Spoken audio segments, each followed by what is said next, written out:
दोस्तों कहते हैं कि जो दूध का जला होता है वो छाछ भी फूक फूक के पीता है। और महाराष्ट्र की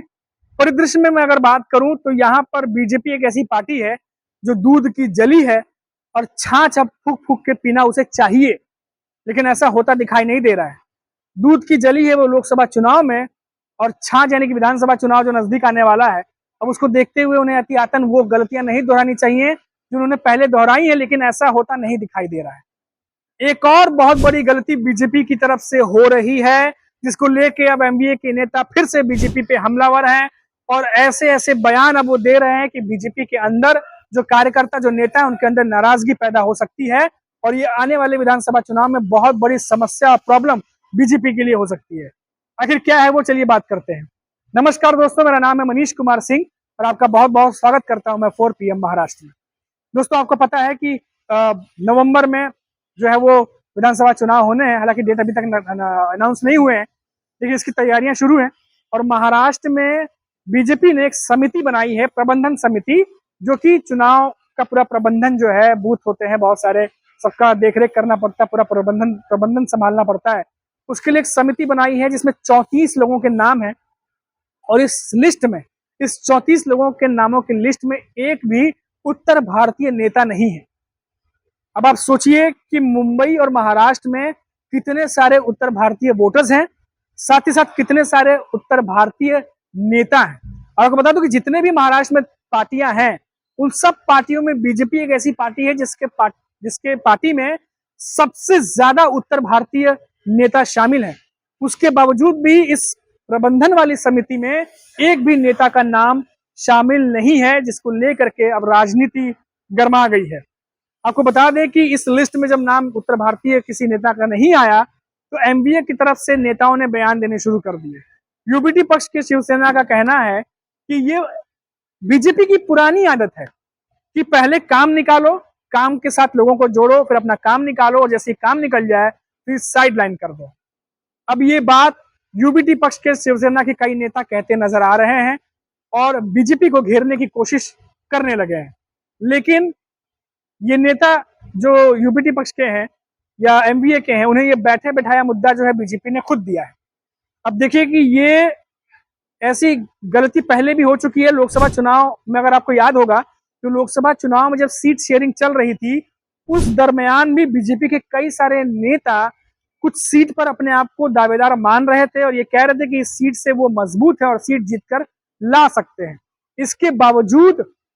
बीजेपी और जो बाकी गठबंधन के दल के नेता हैं, बीजेपी ने वो सीट एकनाथ शिंदे की शिवसेना या अजित पवार के एनसीपी को दे दी कुछ जगहों पे, खासतौर से एकनाथ शिंदे की शिवसेना की बात कर रहा हूं। तो बीजेपी के नेता नाराज दिखे, कार्यकर्ता नाराज दिखे और जो भी फील्ड से ग्राउंड लेवल की रिपोर्ट ये नेता बीजेपी के शीर्ष नेताओं को भेज रहे थे, उसकी अनदेखी की गई और जो कुछ भी फैसले लिए गए वो बंद कमरे में बैठक में शीर्ष नेताओं ने लिए। ग्राउंड लेवल की जो होमवर्क था, ग्राउंड लेवल की जो मेहनत थी, ग्राउंड लेवल की जो फीडबैक थी वो भेजा गया, उस पर अमल नहीं किया गया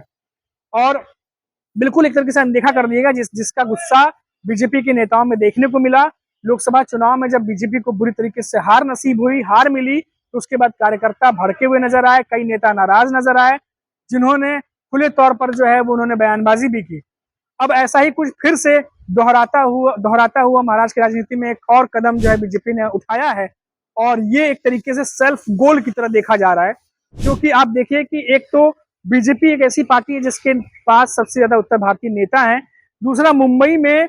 3 से 4 सीटें ऐसी हैं जहां पर डिसाइड उत्तर भारतीय वोटर्स करते हैं कि कौन जीतेगा, क्योंकि इतनी तादाद है, और 10 से 12 ऐसी सीटें और हैं जहां पर उत्तर भारतीय वोटर्स का प्रभाव भी है। और ऐसे में ये 34 नामों की लिस्ट से उत्तर भारतीय के जो नेता उनका नाम गायब होना, ये अपने आप में विवाद पैदा करता है, अपने आप में कई सवाल खड़े करता है। अब इसके पीछे बीजेपी की क्या मंशा हो सकती है, बीजेपी की क्या पॉलिसी हो सकती है? क्या बीजेपी जो मराठा वोटर्स हैं उनको लुभाने के लिए कुछ इस तरीके की समिति बनाया है उन्होंने, या कुछ और कारण हो सकता है जो अभी हमें समझ में नहीं आ रहा, कुछ और पॉलिसी हो सकती है।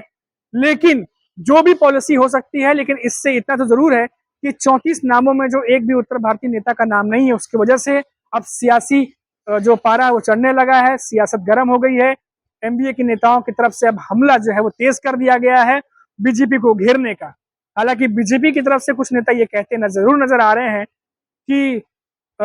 अभी ये महाराष्ट्र की समिति है, इसीलिए महाराष्ट्र की समिति का नाम में जो उत्तर भारतीय नहीं दिखाई, कि मुंबई की भी अब जो वोटिंग होगी, वोटिंग का भी इसकी भी एक समिति बनेगी मुंबई की, उसमें उत्तर भारतीयों का नाम होगा, ऐसा वो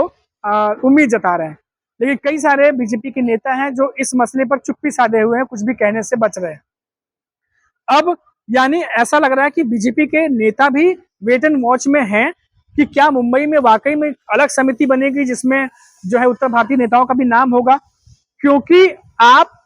चुनाव की जो समिति बनी है, प्रबंधन समिति, उसमें से अचानक से नेताओं को हटा नहीं सकते, वरना वो सवाल जरूर खड़े करते हैं। और खासतौर से बीजेपी की, क्योंकि बीजेपी को बहुत सारे उत्तर भारतीय वोटर्स हैं जो वोट करते आए हैं। आप देख लीजिए, पीयूष गोयल जो मुंबई नॉर्थ वेस्ट से खड़े थे इस बार लोकसभा चुनाव में,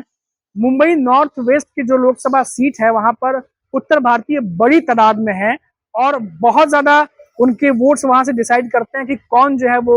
सत्ता में आएगा। ऐसे ही कुछ सीटें हैं जहां से उत्तर भारतीय वोटर्स जो है बड़ी तादाद में हैं। अब ऐसे में ये जो कदम उठाया गया है, क्या ये बैकफायर करेगा बीजेपी को, या फिर जो नेता है उत्तर भारतीय जो नेता है वो इस बात को समझ रहे हैं, अंडरस्टैंड कर रहे हैं, जैसा कि हमेशा ही करते रहते हैं, और कुछ भी उनकी चलती नहीं है आला कमान के आगे, ना ही वो खुल के बयान दे पाते हैं, ना ही वो खुल के अपनी बात रख पाते हैं। तो ये तमाम चीजें हैं, बंदिशें हैं उनके ऊपर भी, तो कुछ मन में है तो वो पब्लिकली कह भी नहीं पा रहे अभी इस तरीके से। लेकिन ये जो लिस्ट आया है, इस लिस्ट से इतना जरूर है कि बीजेपी के मन में कोई ना कोई पॉलिसी जरूर चल रही है, कोई ना कोई नीति जरूर चल रही है, वरना इन 34 नामों में एक भी नाम ना होना ये अपने आप में बहुत बड़ा जो है एक सवाल पैदा करता है।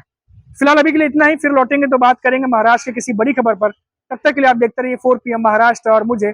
इजाजत दीजिए। नमस्कार।